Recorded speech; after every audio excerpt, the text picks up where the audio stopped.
বাংলাদেশের আর্থিক খাত সংস্কারের পাশে থাকতে চায় যুক্তরাজ্য, বললেন অর্থ উপদেষ্টা। অন্তর্বর্তী সরকারের অর্থ উপদেষ্টা ডক্টর সালেউদ্দিন আহমেদ বলেছেন, যুক্তরাজ্য বাংলাদেশকে পুঁজিবাজারের পাশাপাশি ব্যাংকিং ও রাজস্ব খাত সংস্কারে সহায়তা করতে তাদের গভীর আগ্রহ প্রকাশ করেছে।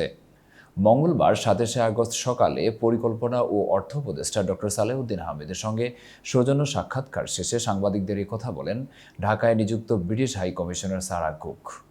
পরিকল্পনা মন্ত্রণালয়ে অনুষ্ঠিত এই সাক্ষাৎকারে তিনি বলেন, বাংলাদেশে ব্যবসার পরিবেশ উন্নতি হলে বিদেশি বিনিয়োগ বাড়বে।